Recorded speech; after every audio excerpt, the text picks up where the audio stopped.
What better game of the week than a small town rivalry? Not necessarily for the best action, but the environment. Good morning, I'm Ashley Moore, and we spent all day yesterday in northern Colorado for the Ag Bowl. Wellington versus Timnath, and both communities shut the city down to come together for the big day.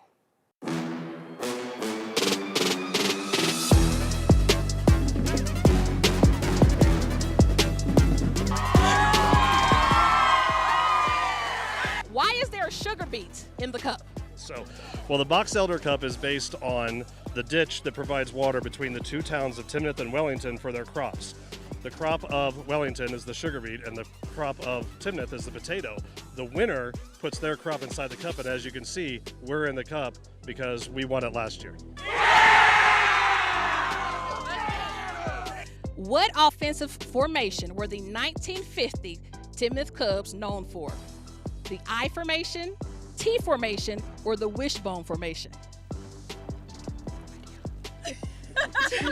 The T formation? Correct. Wow. All right.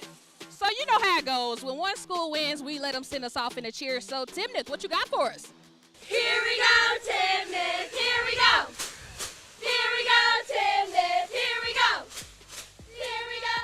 Well, how about we get to our game of the week, the battle for the Box Elder Cup, but most importantly, bragging rights, the Wellington Eagles versus the Timnath Cubs. How are we? Cubs! What are we? Family! Play blue on third! 1, 2, 3, play blue! Hey, give him 2 when I give him 2. Give him 2! Hey, feel good! No need to wait because Wellington didn't. Lincoln Dalton downhill and in for the first touchdown of the game, 8-0. And then it'll be the Eagles again. This time quarterback Tanner Gray making his way down the sideline, and I promise you this video is not sped up. He beats everybody, 48 yards and straight to the student section, 14-zip. Well, Timnath with it now, looking to make something happen when the ball is intercepted. Tyler Schaefer with his first out of his 2 INTs on the night, and this one was almost a pick 6. But no worries when you got a big man like Tanner Gray at QB. Here to tote it in at the goal line, 22-0 now. Well, here's the following punt. And normally, if the punt makes the highlights, you know it's bad news for somebody. Davis Payne gets it around the 51, and it is Payne. He inflicts on these ankles. Check this out. Cuts inside, spin move, and I'll take 6. And here you go, ref. Listen, the Timnath Cubs, that was their only touchdown in the first half, and they will only have one more as Wellington drops 50 to Timnath's 14. So you know what that means. The Box Elder stays with the Eagles, and we caught up with QB Tanner Gray after the big win. I came in here nervous. It's a big game, but I'm ready to destroy. I'm ready to do my job and come in here and win, and that's what we did. I executed. My whole team executed. That's what we needed, and to start off a big season, hey, work isn't finished, man. We're not finished, but hey, good start, good start. Thank you very much.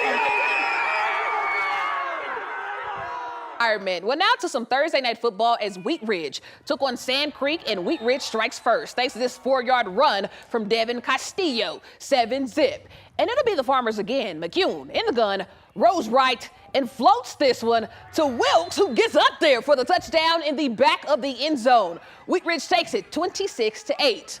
Well, now to an undefeated matchup, Arvada West versus Cherry Creek. Creek, they're going to get the ball first. And check this out. Quarterback Brady Vodka rolls right and finds Dawson Johnson for the 7-0 lead. And then it's Creek again. This time, Cortland Johnson gathers the punt.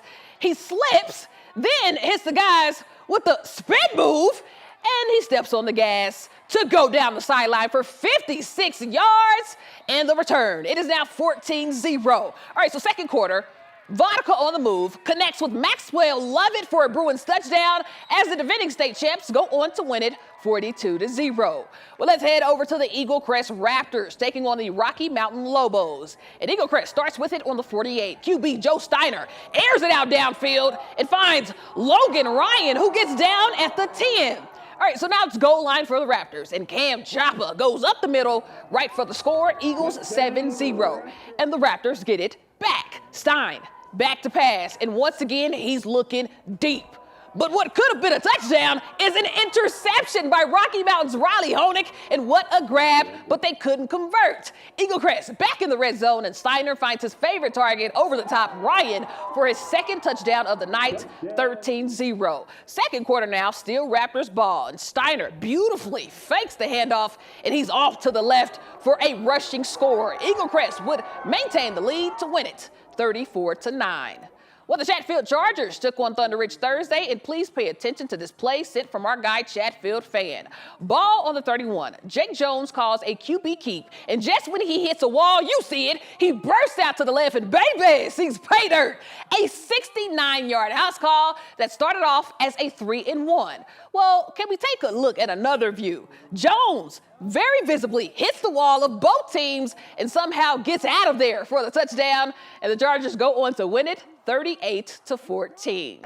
Now over to the soccer field. The 5th-ranked Broomfield Eagles taking on the Sheriff Creek Trail Cougars Tuesday. Early in the game, Cougars' Peter Eugenio Diaz steals it, then boots it from deep, but Broomfield's Evan Colstan makes the save. Then it's the Eagles' Luis Mesa Acosta with the footwork and the goal to put Broomfield up by 1. Well, now it's penalty kick time for the Eagles as Marcus Vaughn sells it right over the goalie's head to score, and he'll do it again, squeezing it in as Broomfield remains undefeated with a 4-1 win over Cherokee Trail. But we still have more football to get to tomorrow. We're talking Broomfield Erie, and you know we didn't forget about Columbine Arapahoe. So tune into that Sunday morning prep rally. But to end out today, how about we end on a feel-good moment in softball? Erie taking on Fort Collins. All right, so at the plate is Aaron Young, who says, "Pop, sayonara, sucker." Listen, this is not only her first varsity home run, but this was also a walk-off homer to end the game. She makes her way around the bags and into a well-deserved Team Selly. Tigers go on to win it 13-0.